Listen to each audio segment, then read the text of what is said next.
whatever experiences we have gone through, we have gained something from it. You know a lot of concept, but when they apply to you, you can't see it properly because outcomes don't necessarily determine what was rigidity and what was conviction. Urban Ladder, Rajiv and I got started thinking about doing something together. So we were thinking about, how do we add our skills together and do something which sort of both of us will enjoy as well. So we said, we'll build wood furniture. We'll design it, we'll build it, sell it digitally. Actually, it was originally digital only brand in furniture. Where did you gather the guts from? I'm actually okay with anything. If let's say you told me to sweep the floor today, I'd do it very diligently and be quite happy about it. So whatever has to be done is fine. But overall scheme of things, I should see why am I doing it. It's not that easy to find good, high quality intersections of purpose and profit. I think resilience is important. Segmenting work and life, knowing how to compartmentalize a little bit at least. All of us look back today as well, but you will look back a lot more as you grow older. Then you are unstable at least to yourself. He's walked the long road from McKinsey boardrooms to the living rooms of people, furnishing not just homes, but a new design language for how modern India lives. Ashish Goel co-founded Urban Ladder and shaped it into a brand that turned furniture into aspiration, hardwood, steel, and soul. He scaled ideas with care and clarity, and then, at a point when many would choose comfort, he chose challenge, stepping into the climate frontier. Today, he calls himself a climate tech evangelist, and this isn't branding, it's conviction. Ashish has backed over 30 startups in the sustainability space, not because it's popular, but because it's urgent. With OctoLife and Climate Capital, he's placing bold bets on founders who are building for impact, not just outcomes. But this conversation went deeper than climate or capital. What started as a chat about mindset and inspiration left me with something more lasting, that people truly care, that fewer words, when felt deeply, can carry more weight, that staying true to your core requires quiet time to think and the discipline to execute with intention, that prioritizing isn't about doing more, it's about doing what really matters. What sets Ashish apart is how he lives all of this. An engineer who trusts intuition, a capitalist with a conscience, a strategist who still shows up with skin in the game. So today, we are not just speaking to a founder, we are speaking to a builder of futures. And I can't wait for you to listen to this. Welcome to the show. Thank you so much, Ashish, for being here. I think it's a great pleasure, great honor to have you across and learn from you today. I know we had many conversations earlier, but let me start with the question, who am I? I think it's a very tough one to crack for all of us, but who is Ashish today? Just to give that's a tough question to answer, but I think today I am very much a family person to start, and we have a big family. We have a young daughter, 4 cats and a dog. Oh wow! And of course Suruchi and myself. So that's large part of life, which I think is good. I work on things that I really want to work on and believe in. So that's I'm extremely privileged and lucky to have that option available to me. For most of us, that option is just not there. We have to. So by God's grace, you grow up in a certain family context, you get access to good education, good values, you get through life a little bit, and I've been lucky to pretty much most of my working life do things that I want to do and enjoy. So that's what I do. I'm very internally motivated and driven by the need for human beings to do the right thing for the world around us. And that's where I spend most of my time, all my time today. 95% of my working time I spend on things that I think I can do to make the world a better place, which is largely around, themes around climate tech, innovation which improves sustainable world and all of that. That's what I do. As a person, I think, I hope I'm somebody who people around me can depend and trust. Very grateful to have lots of good friends, and That's who you are. That's broadly, yes, I suppose. That's wonderful. So, just spinning off from what you spoke, education is something that many of us have the privilege of having good education. Yeah. Right? Can you tell me a little bit about what education has meant to you? See, because many times I realize that what you study or if you do a particular degree, not necessarily that you're taking up that field. Especially in our generation, I feel that it changed completely. I mean, nothing we do is relevant to what we've studied. Yes. But still, there is that streak of education that sticks to us, right? Yeah. What part of it stuck to you, and what part you let go? Yeah. So by training, I'm a electrical engineer. I did my bachelor's, master's in electrical engineering, and I haven't done anything related to electrical engineering. I'm actually I was pretty bad at electrical engineering as well. But I mean, you're young at that point. You get a certain rank in your entrance exams, and then you take the best branch that's available with that branch. Frankly, that was the as much of problem solving one could do. That point, yeah. In hindsight, when I look back, I probably should have done mechanical engineering, which is now the kind of work we are doing at OctoLife now. It's all about mechanical engineering, and I enjoy it. I really enjoy it. I wish I had done mechanical engineering back in college. I think I would have enjoyed it. But I think, I mean, there are lots of things you take away. Personally, for me, I think lots of great relationships through the great relationships with great people from whom you learn every time you speak to them. That's incredible. Great role modeling.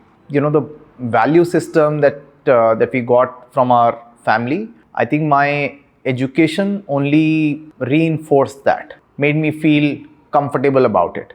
Of course, sharpened it, changed it, improved it. But at a broad level, I think it was a positive trajectory. I think I was very, very fortunate to be at IIT Mumbai. I think it's an incredible place. Good people, humility at the core of it, incredible ecosystem of professors, support staff, students. I think it's, and of course I'm Bangalore, very similar. Great friends, lots to learn from the ecosystem around you. So yeah, that's. If there was something, before we move on to the principles and values that really guide you today, if there was something that drives you today, that didn't drive you earlier, I mean, if you had taken 10 years ago, a decade ago, what would be that thing, that's driving you today, which you did not possibly see at that point? I think the core of it's a similar set of things. I suppose if I look back 10, 15 years back, the one thing financial independence and stability was also a driver. Today, it's not so much of a driver, but I mean, of course, can be a driver to some extent, but not as much. But I think the core of it, do things that you believe in, things that you're passionate about, work with people you want to work with, enjoy your day-to-day. I think those are things that drive you. Enjoy the journey, feel you're making some difference, tiny bit difference every day you wake up. I think that's good enough. Ashish, from McKinsey to Amar Chitrakada to Urban Ladder to what you're doing now, OctoLife, Climate Capital. So can you tell me what are the principles that have guided you all throughout? I mean, is there like an underlining silver line that has carried you from here to there? I think so. One is I always do things that I enjoy. I'm very clear. I mean, if I don't enjoy it, I'll be a nuisance to people around me and myself. So what's the point? So when you say enjoy, is it sleeping well in the night? That sort of that enjoy also, or happiness? I mean, it's a combination of many things. Enjoy topics that you believe in. So I don't have a problem with the kind of work. I'm actually okay with anything. Like I always tell people who work with me or friends that if, let's say, you told me to sweep the floor today, or the floor had to be swept, I'd do it very diligently and be quite happy about it. The floor had to be swept, do it well. Do it diligently and be happy about it. It's not a problem. What work, a lot of times people say, I enjoy this kind of work. Sure. So if an Excel sheet has to be done and it's required, I'm happy doing it, right? If this interview has to be done, I'm happy doing it. So whatever has to be done is fine. But in an overall scheme of things, I should see why am I doing it, right? The what does not matter to me. So that's one part. Second is I have to, and I think I've become more particular about this with time, that I would only work, I don't want toxicity in my life. So anybody who's bringing negative vibes and energy, I'm okay without that. So good news is that there are enough and more good people in this world. So you can find those good people and work with them and still do great work. And then I think your values got to be at the core of it. we'll do less work, we'll make less money, doesn't matter, but not okay with doing the wrong set of things. Not okay with taking advantage of people around me. So this customer obsession.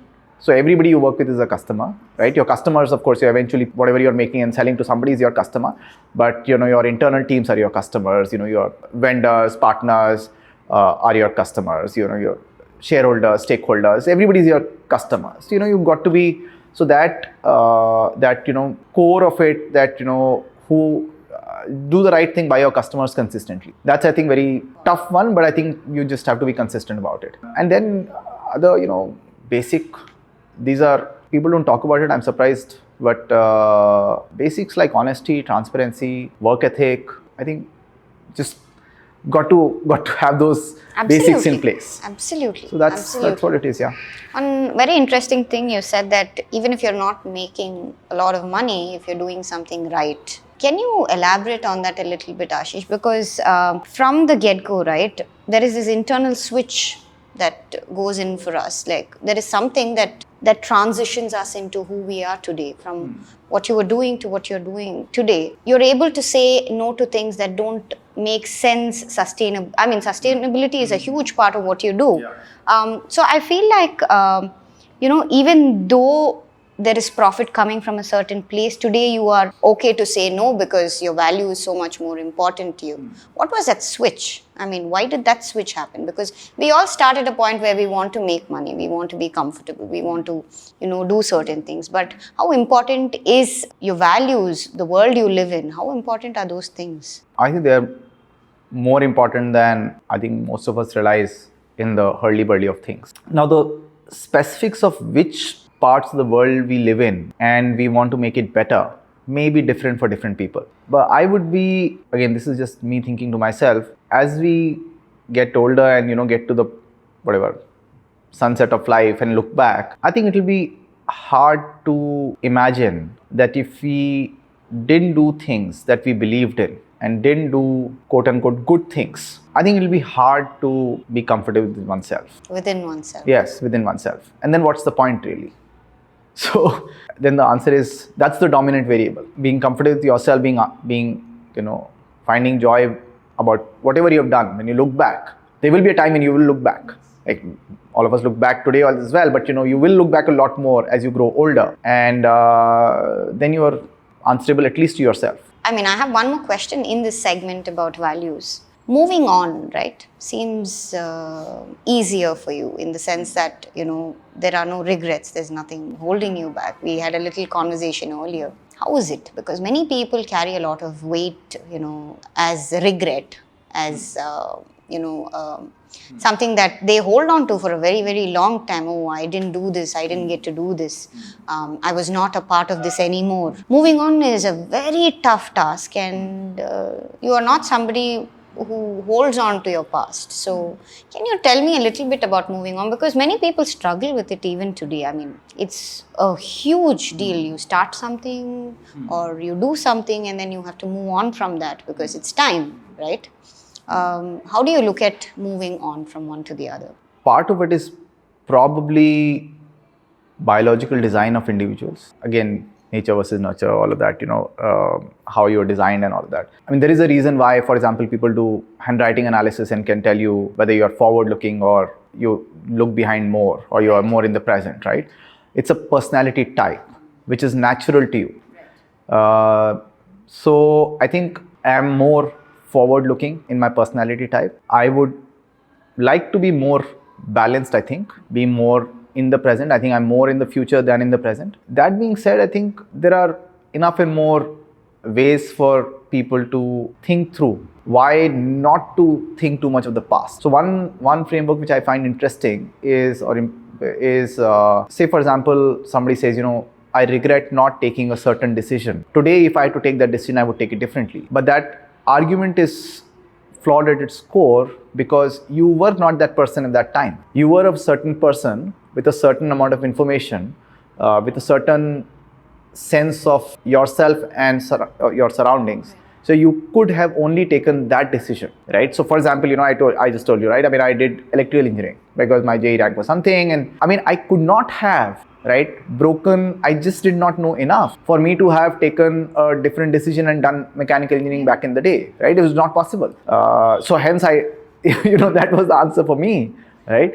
But now today I can reflect back and then, say, yes, I gained, but at the same time, whatever experiences we have gone through, we have gained something from it. And, there have been times in life where a bunch of things were challenging. And of course, it's easy to say this today because those things are in the past. But even at that time, people who were around me, I think it was fairly consistent that all of this is basically shaping us to be stronger and better and better versions of ourselves. Can you tell me a little about Urban Ladder, Ashish? Because that's a big part of who you are. Yeah. Right. Can you talk to me a little bit about it? Yeah, so Urban Ladder, Rajiv and I got started thinking about doing something together. This is, I think, give or take August 2011. And Rajiv is an incredible, his ability to think across the digital screen is, I think, phenomenal. And we were, so we were thinking about, how do we add our skills together and do something which sort of both of us will enjoy as well. And long story short, we decided to build a digital first. Actually, it was originally digital only brand in furniture. So we said we will design great furniture and sort of. So that was the problem we were working on, right? I mean, customers like ourselves wanted, obviously everybody wants to make their homes look good. And it was a challenge to find good quality furniture, brands you could trust, a combination of those two and have it, all over India and so on. So we said, we'll build good furniture. We'll design it, we'll build it, and we'll sell it digitally. And one thing led to another over a period of time. And we kept debating, there is this classic marketing thought that, you got to have one core proposition. And we had two. And for the life of ours, even till today, I don't think we've been able to fully decide which one is it, design or trust. Because we believe in both these things. And we kept working on both these things. Both these things we did a good job. Great job at it. Yeah. Good job, I think. Could have been, everything can be better. So we did a good job on both those dimensions. So design and trust. Worked very hard on design. Of course, we had bunch of phenomenal early team members, many who continued over a period of time, many who joined over time. On the design side, we were very, very consistent on how we wanted to build trust with the customer. And that goes back to the earlier point we were discussing, but being consistent about doing the right thing for your customers. And here, we, at least from our approach to how we want to build the business, how we want to approach the customer, we are very, very consistent. Consistency, coherence around brand building, being clear about why you are building, who you are building for. We got started in July 2012, built an interesting brand, very early in the D2C, what's become a buzzword, D2C. That term wasn't coined till 2017, I think. Really? Yeah. The first time a term like this was coined was by a company called Bonobos in the US. Right. Who called themselves, I think if I remember right, DNCB. DNVB. DNVB. Digitally native virtual brand. Okay. Or something like that. Okay. And we said, we didn't like V, so we called ourselves a DNCB. I remember our documents in 2015, we started saying we are a digitally native consumer brand. So we started calling ourselves a digitally native consumer brand in 2015. And then over a period of time, D2C became a big thing. Obviously, many other brilliant people came and did incredible work. But if you think about it, in 2012, it was quite silly. Yeah, I mean, new and silly to say we will sell our own new brand of furniture, which is a high ticket purchase item, complex purchase, and we will sell it only online. Where did you gather the guts from? Sorry for cutting in as you speak. I think gut, stupidity, kind of the same thing. If you tell me today that, see, here's the thing, right, about regrets. If you tell me today that, will me of today, if you took me back to 2011-12, would I in 2011-12, start a furniture brand and sell high ticket premium furniture online only? No chance. No chance. No chance. No chance. And this is not the first time I'm hearing it from somebody Yeah. who's been in business and gone the done the highs. And I was asking him, like this, and he was talking to me just like you did. And he said, Gayathri, I just realized how far I've come. But if you ask me to do this again, I don't know if I'll do it. Yeah. For some reason, it feels so, it doesn't... it was wrong, actually. It's just not fitting. It doesn't add up. It doesn't add up. The logic doesn't make sense. If basis what I know today, if I look back and say, should we have done this in 2011-12, the answer is logically no. No way. Logically, it doesn't make sense. You should not have. But I think great brands are built like that for some reason. And I still remember, between a few apps could have been competitors to you. Every time Urban Ladder would be the first app I opened to buy something because it always felt premium. I mean, even though we did not understand the brand breakdown like the way you're talking about it now, it still came across as what you wanted it to come across as, right? Yeah. It's not just the price points, but it's also the feel, the premium feel, right? There's so much that was being done, and the backend must have been quite the task to put together. Yeah, I think there's a lot of work on all the fronts. And again, as I said, I mean, Rajiv has this, the digital front end, how do you imagine it? He really is unique in his ability to think about how the customer will perceive what they see on a digital screen. The ability to do more with less over a digital screen is a rare skill. In one of your interviews, I heard that, you heard this from somebody and it stayed with you. I wanted to talk to you about it. A company doesn't die of starvation, but it dies of indigestion. Is that right? Has it ever applied to you in your work? Can you talk a little bit? It was very interesting for me because, I mean... See, here's the thing, right? You know a lot of concepts, but when they apply to you, you can't see it properly. I think for the work we were doing, of course, the problem was that, we live in a competitive world. So our competitors made the same set of mistakes. And I would arguably say they were good people. They are good people. They made those same set of mistakes. Some of them even worse than we did. But we somewhat followed them like sheep. I mean, harsh on us. But if we had raised less capital, I think we would have built a better business. I think in our case, having access to a larger amount of capital made us do a few important things incorrectly. For example, there was a certain size of market that we could address with a certain product, right? With a certain PMF, product market fit, right? And we thought that deploying more capital increases the size of market or improves product market fit. I mean, we didn't think like that, but that's in a sense what we tried to do, right? It doesn't, right? You got to change the product or you got to change the market you are operating in.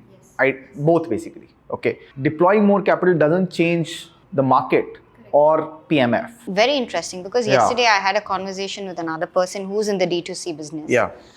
She was telling me that, it's better when you have less capital to work with because you'll find new ways to ensure that it works, find answers, And that was very interesting because here we all think that money is the solution for every problem. It's not.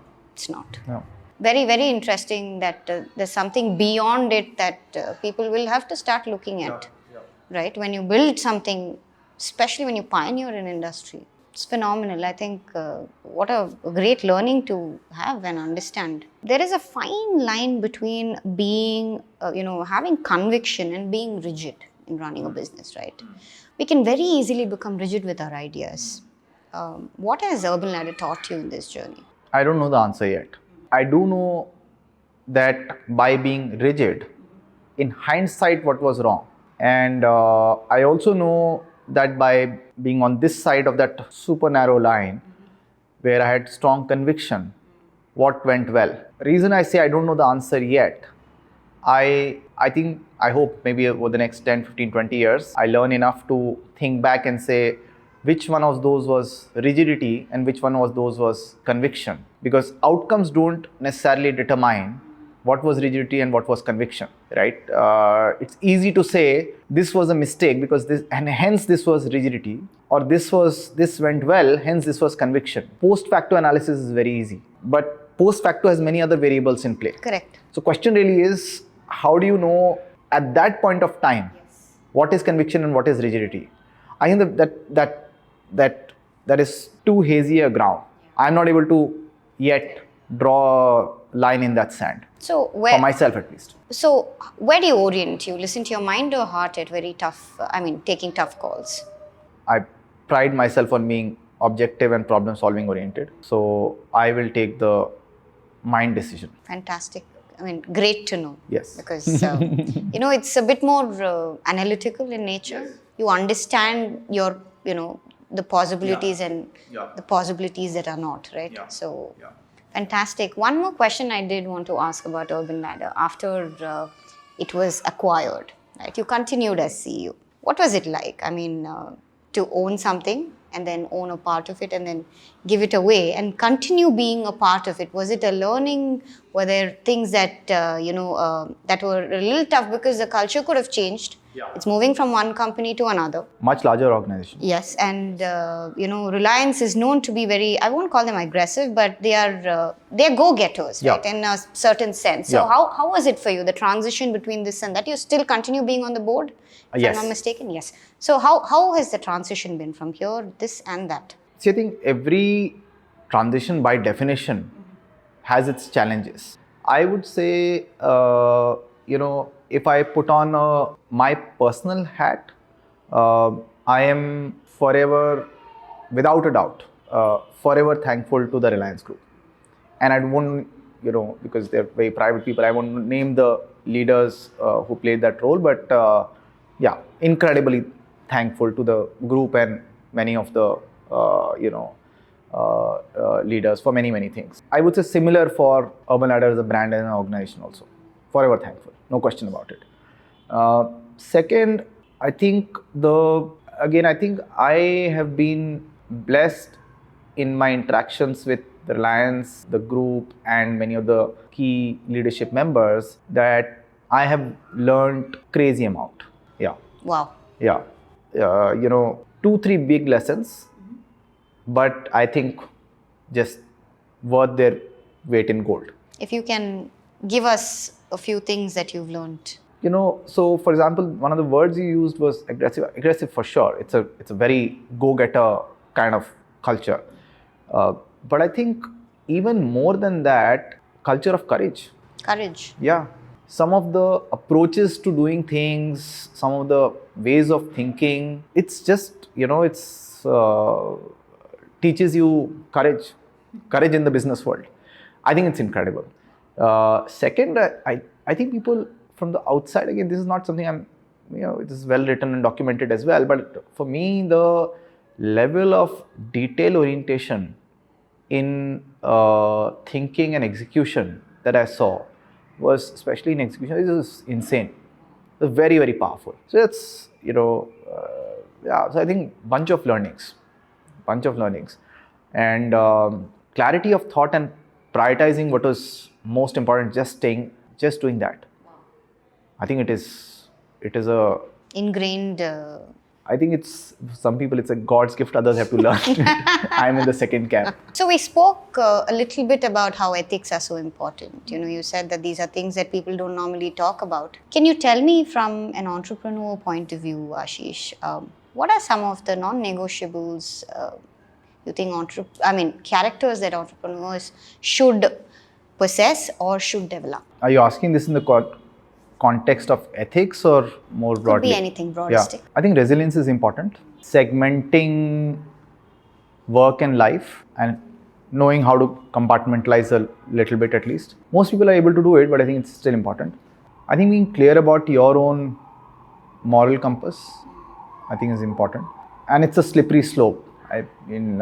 Way too many instances of people getting that wrong. And so I think you have to be you have to define your own moral compass and, the boundary conditions, the decision rules around your own ethics and morality. It's a complicated topic. Obviously, there is a reason why it's complicated. But what's your framework? What's your approach to that? I think is important to clarify. I think those are some of the themes that are top of my mind. What do you think about being detached in all of this? To each their own.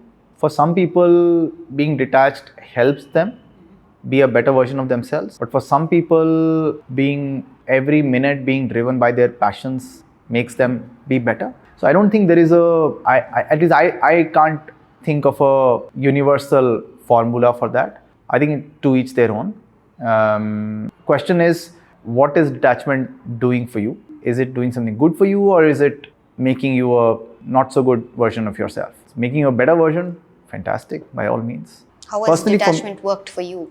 Yeah, personally for me, I think being more passionate about what I do is better for me. I'm not that detached. I mean, whatever. There are versions of what detachment means, but in my own mind, I think being close to, more connected to what I do makes me better.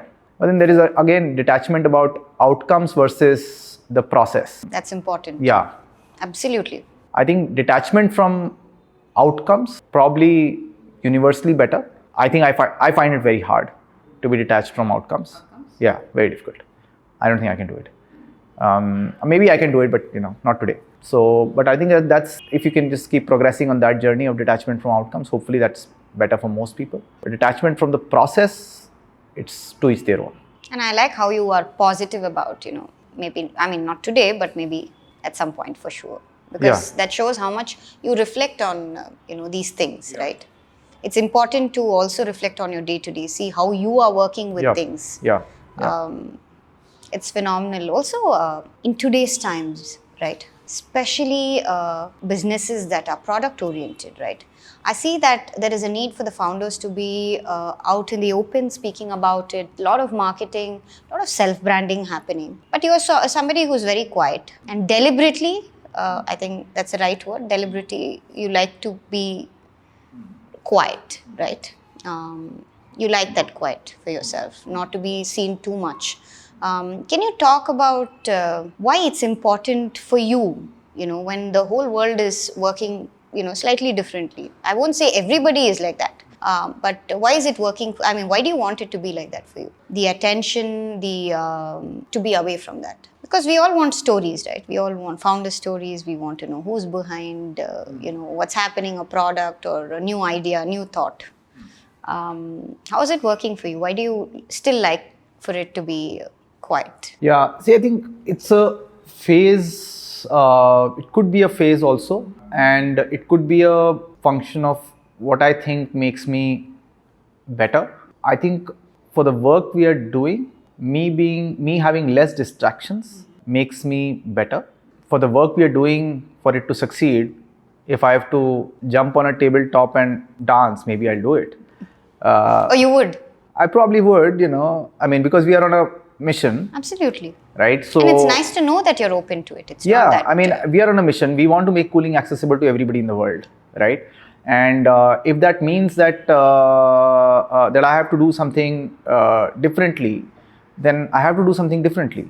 But it has to be in the context that it helps the overall outcome, right? The question is, so it's not that obvious. So let's say if I have a choice that, me being out there and sort of promoting the brand, is that more valuable, or me bringing the depth and the groundedness which comes from having less distraction, is that more important, right? That choice is not that obvious. And for example, could I have somebody else who's part of our journey at OctoLife play that role over a period of time? Maybe, right? Or do I have to be that person, or I mean, in my head, I'm actually okay doing both. But it's a choice to be made. What is it that I can do uniquely and better than anybody else can do? And also prioritizing at what point what needs to be done. Yes. Great, I think. I also think, there is, this whole narrative of founders constantly being out there. I don't think that story is fully told yet. Or as they say in Hindi, abhi ye picture abhi baki hai is topic ki. So, nobody really knows whether it's a good thing or it's a bad thing. It's just the thing in vogue right now. It's the trending action, right? Is the trending action good or bad? That longer journeys tell. So, there was a very famous study by a bunch of researchers, which became a bestseller, published book, etc. Also, where I forget the period, but I think it was some 40, 50-year period from the 1940s or 50s all the way to the 1980s or 90s in the US, where they recorded the market cap outcomes of some of the best performing companies in the US. And one theme stood out consistently. The best performing companies, the CEOs, the founders, were not the most well known.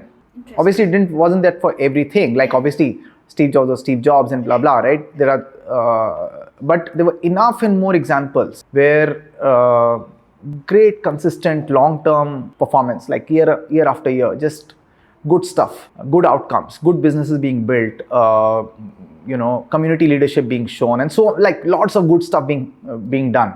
And they were not out there. So No, I think it shows to each where their your heart and mind are. Yeah. I think to create Yeah. something that's impactful more than Yeah. trying to only sell it in a Yeah. certain sense, Yeah, right? yeah. I think what is a lot of what is happening is, and this may sound harsh, but I think there are personal vanity metrics being satisfied, and in the garb of this is good for my business. Fame is a vanity metric also. It is. You I'm go just somewhere. internalizing what you're saying is so true. Yeah. You go somewhere, people can recognize you. Yeah. I mean, it's a And good you thing. feel satisfied. Maybe many people do. We just met somebody who clearly has met me multiple times and can't remember me, and that's okay. So for many people, it may be a bruised ego. Yeah. Absolutely. Many people. I've myself met so many people. Yeah. And I'm very bad with faces and names, and I'm terrible with faces and names, so I get it. I've reintroduced myself to many people Yeah. multiple times, and they've told me, listen, Yeah. I know you. Yeah. And yeah. we've met many times, spoken many times. Yes.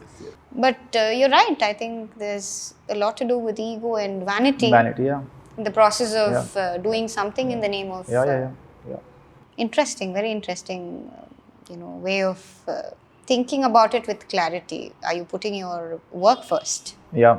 Or are you putting yourself first? Yeah. Yesterday I had this conversation with somebody, and we were trying to get into some sort of a deal, and I said, listen, I don't have funds to give you today because I'm marketing my business, right? My podcast.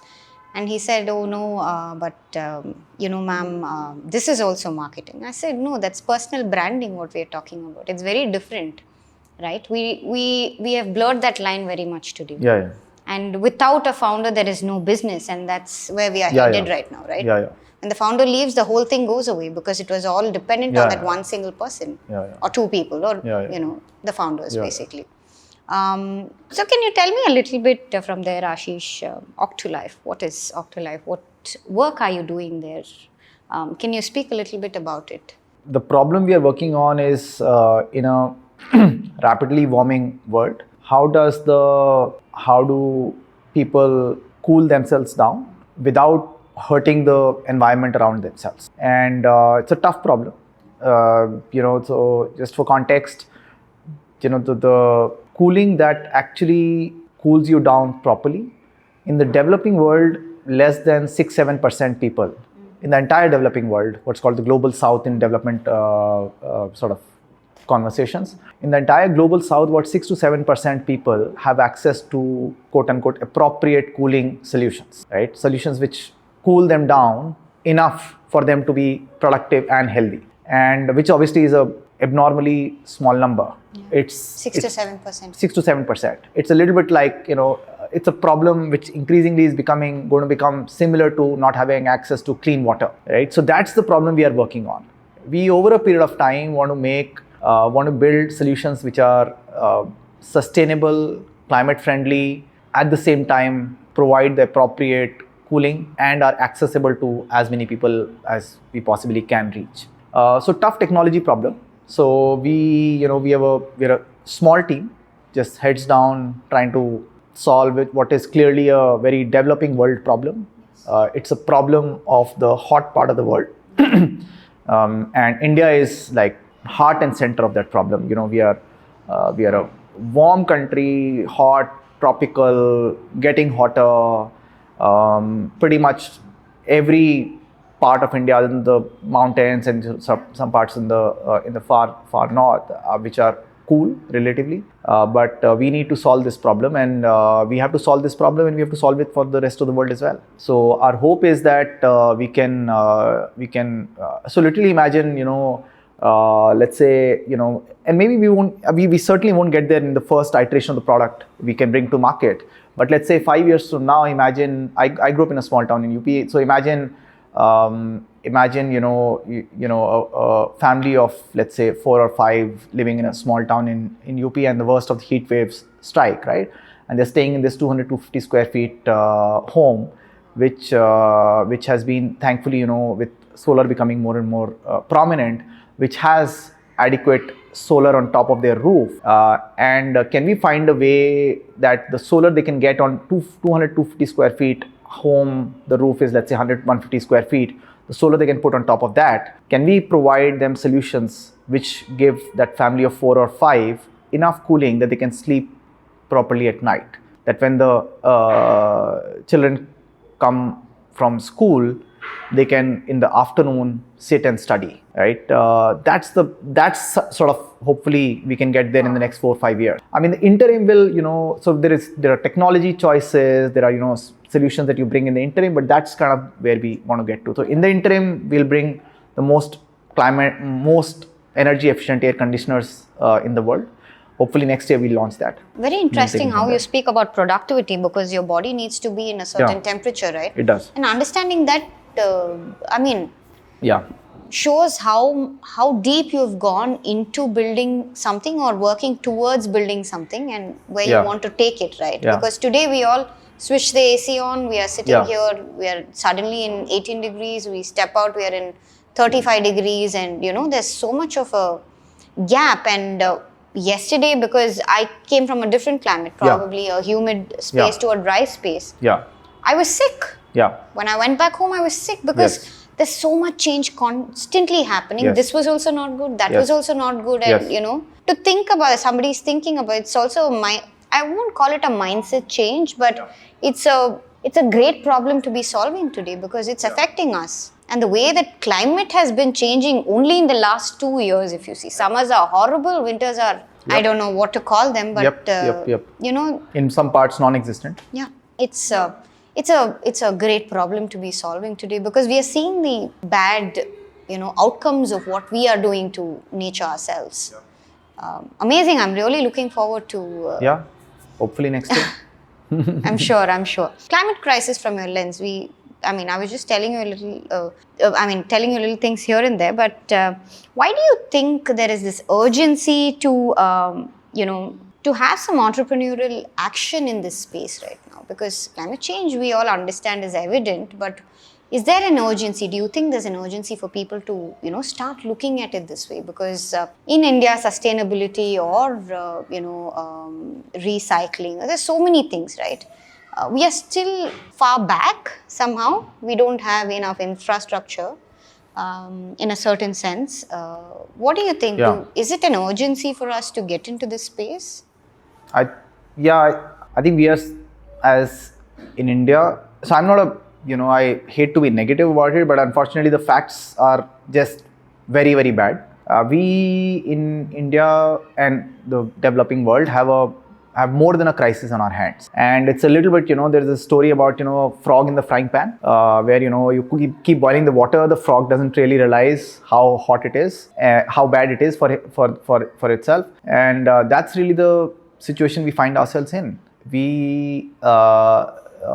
So actually early last year, my initial plan last year, I transitioned out from a executive role at Urban Ladder. My plan was to write a book on the climate crisis. That was the starting point. Started writing a few chapters, and I think we have a food crisis, imminent food crisis on our hand in large part of the developing world. Productivity yields have flattened. Water and soil quality is a problem. How do you really solve for food? And it's a crisis. Yes, it is. And it's a crisis which unfortunately is not being talked about enough. and it's going to hit us for sure. Well, I hope it doesn't, but it looks like the trajectory is not good. We have a crisis with heat. Certainly have a heat crisis, no question about it. You spoke about it just now. We certainly have a crisis with heat, and that crisis impacts health. It impacts, longevity of life. It of course will impact older and younger people and people who are worse off on health. It will impact them more. So it's a crisis we have to solve. The water crisis. And here's the funny thing, right? The dominant narrative always around people who are the urban people who have a lot, right? So the dominant narrative around our water crisis will be water crisis in our cities. Actually, we don't have a water crisis in our cities. Yes. Okay, think about it. I mean, you are from Chennai, okay? Chennai has had a water crisis on paper for the last 40 years. But actually it's not. Right? Have you ever had a mass evacuation from Chennai? No. That's a crisis, right? Today, Chennai has enough water so what does that tell us, right? Cape Town has had a water crisis for the last 35-40 years, right? I think it was 4 or 5 years back when day zero or something like that was declared for Cape Town, that this is the day when water finishes in Cape Town. Has Cape Town been evacuated? No, they have solved it. So actually, as far as the urban world is concerned, the water crisis is not a real crisis. It's a crisis of planning and decision making. Okay, so whenever there is a crisis, people will make the right decisions. Okay, and they will solve it. Okay, the water crisis is a food crisis, because the water crisis really is a rural agriculture water crisis. Now, these are the kind of things which I think are not being talked enough about. We have a big problem on our hands, okay, and it absolutely needs the best minds to come together and apply themselves to hundreds and hundreds of problems, right? I have a Excel sheet I made 3-4 years back, which stretches of topics that need to be worked on. Areas that need to be worked on is about 500-600 areas on the climate side, right? And you multiply that by number of different parts of those value chains, and then you multiply it by number of different technologies or approaches to solving them, right? That's the sample size of opportunities available, okay? And we have a very, very small number of high quality entrepreneurs or innovators or problem solvers going after them. So it just needs like a army of good people trying to solve those tough problems. No, I was just going to ask you, India is so rich when it comes to minds, right? Yeah. We are extremely intelligent people. Yeah. And I'm very proud of that fact. But somehow, like you said, I think you multiply this so many X number of times, and there are so many spaces people can get into to ensure they give good solutions. Yes. Real problems that should be solved. Ashish, can you tell me, in line of this is why you became an evangelist for, this sort of a cause? Because it's important, no doubt, but was that your starting point, that you wanted to promote people in this business? Yeah, I mean, I everybody has their own pet themes that matter to them. The world around us, the environment, animals, plants, how we deal with that matters to me.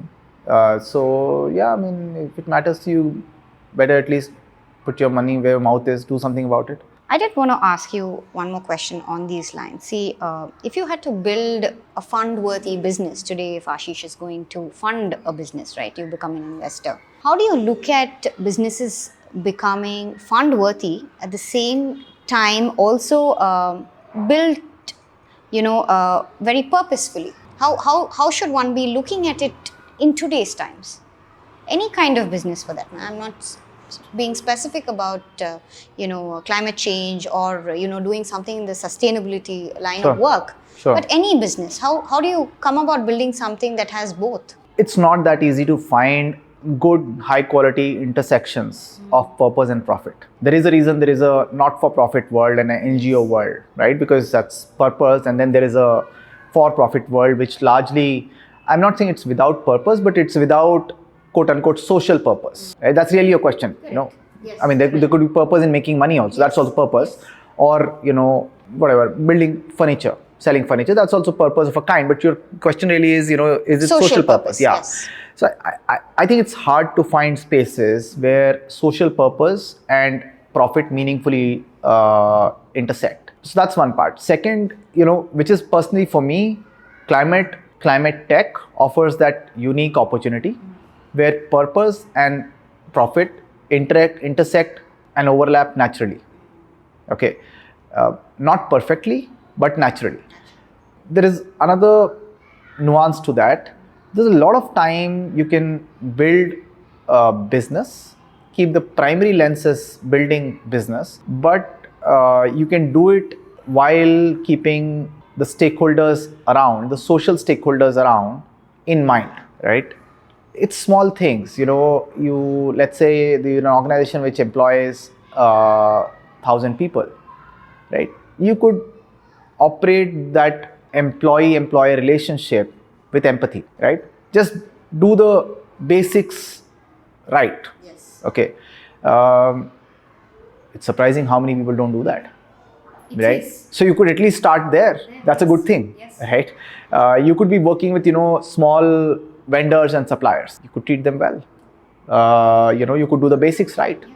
I think doing the basics of your work ethic, of, treating people around you with respect, that translating into the right set of actions, I think is a good enough starting point.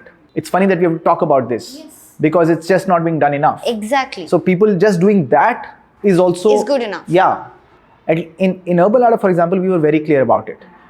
Yes, we are doing a certain kind of business, right? It's at its heart, it's a consumerist business which appeals to the consumerist world, right? It has certain implications on the environment. So, and those questions, we asked those questions. But then there was a long list of things that we had to do properly and consistently. So we said, at least all these things we'll do properly and consistently. So there is purpose absolutely in that also. I mean, obviously there is a, you're also developing a culture within an organization which is very purpose driven according to me. Yeah. I mean, you are putting in so much more effort into building something that's right. Yeah. And that's your day to day. That's breadwinning for so many people, including yourself. So, like you said, the toxicity away and putting your heart and soul into building something that's sustainable emotionally also. I think that's purpose enough, right? That's and it'll lead you to the right space. Let's at least do that. Yes, let's at least do that. Let's at least do that. Yes, absolutely.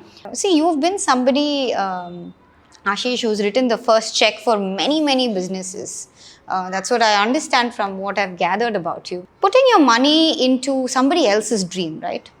How is that emotionally for you? Because some people are very, they like their money. They don't want it to, it's always a 50-50. Is that how it works? I mean, putting into startups, funding startups, is it always a 50-50 chance of it taking off and not taking off? Of course, you do the analytics.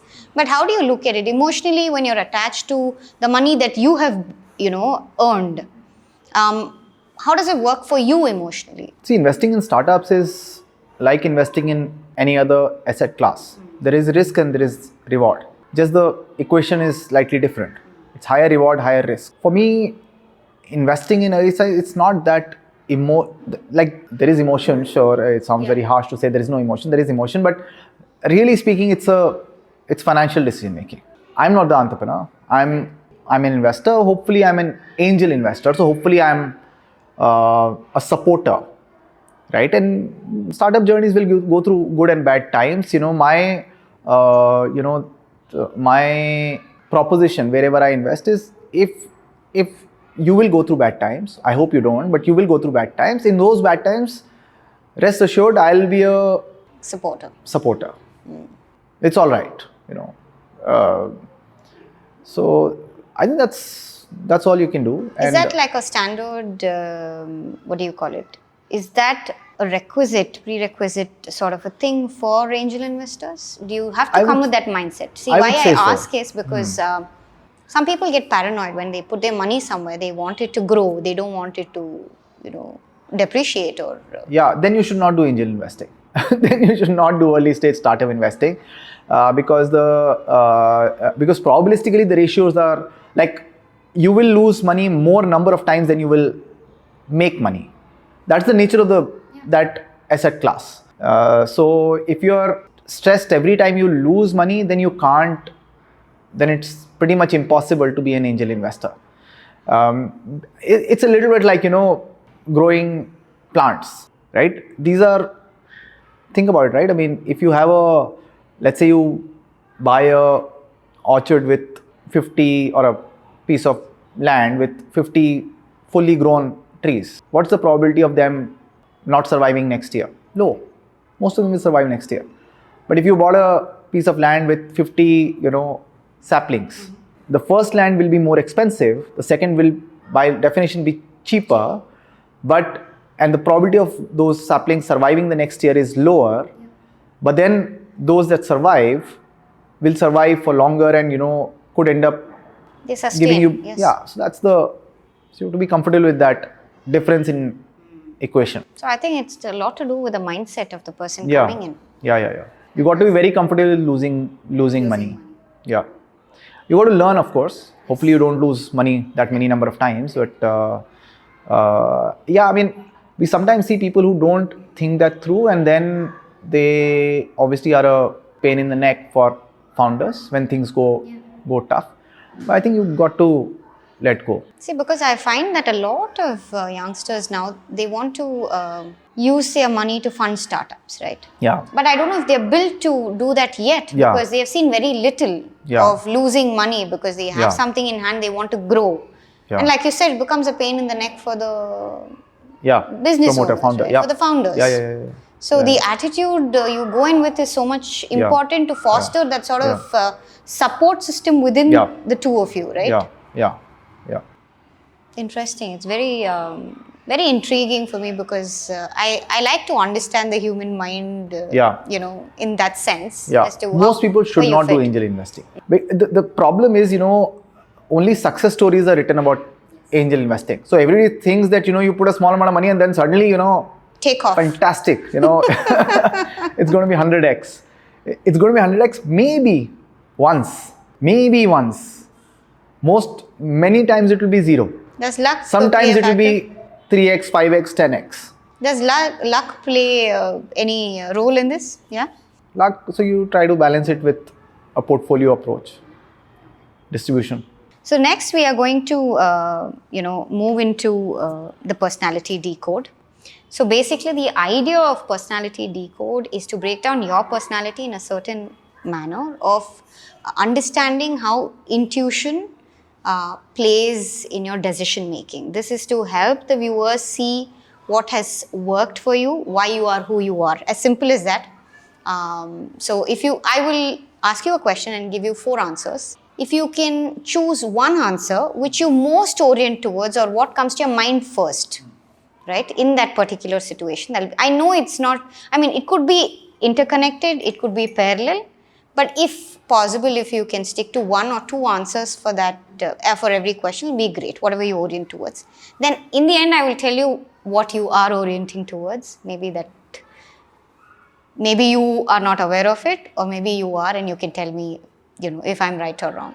So you're saying, so you will use that to decode between intuition and sensing? Possibly. So the idea is to see where you orient and why you are who you are.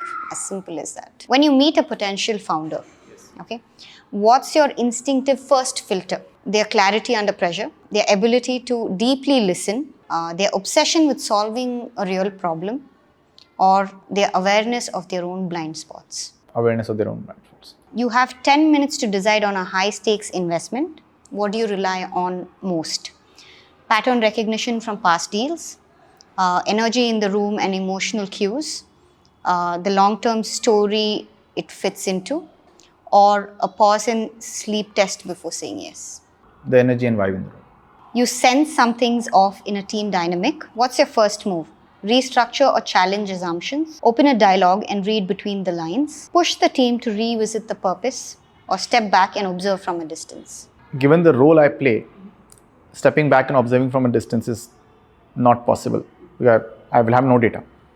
So it's second, which is open a dialogue and see how it goes. And then first, if that opening of the dialogue and understanding it better clarifies, then you got to restructure. A plan is 90% solid, but you're unsure. What tips your decision? The numbers and model holding up, the founder's emotional conviction, whether the purpose feels scalable, or your inner voice after sleeping on it. If I'm unsure, I'll not invest. You'll not invest. Okay. How do you spot resilience in someone? How they recover from visible failure? The questions they ask under stress, their ability to reinvent after rejection, or how they show up in silence or slow seasons. I think third and fourth. I think there's a very clear orientation that you have, which is one of a reflective analyst. I think this is something we discussed in the beginning as well, right? And then the next one is an intuitive empath, because I mean, from the very beginning, having this conversation, I felt you've been a mix of both. This feels reassuring to me. What do you think? Yeah, direction. Are we on point there? Wonderful. Logically. So next is a Power 30 segment. I'll ask you some questions, and if you can answer them in 30 seconds, that'd be great. Okay. What is one belief you hold about building businesses that most people would disagree with? I think the stakeholder alignment matters 10x more than all the good operational work you can do. What is the boldest risk you have taken that no spreadsheet could have justified? I mean, cliched answers, starting Urban Ladder itself probably, but it's not that big a risk also.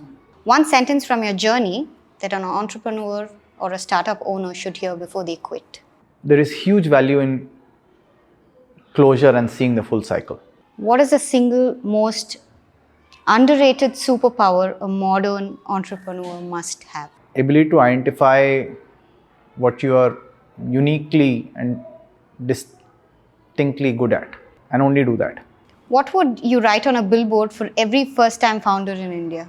Over-invest in the right kind of advice and the people who will say the right thing to you, not what you want to hear. Is closure overrated? Emotional closure, you mean?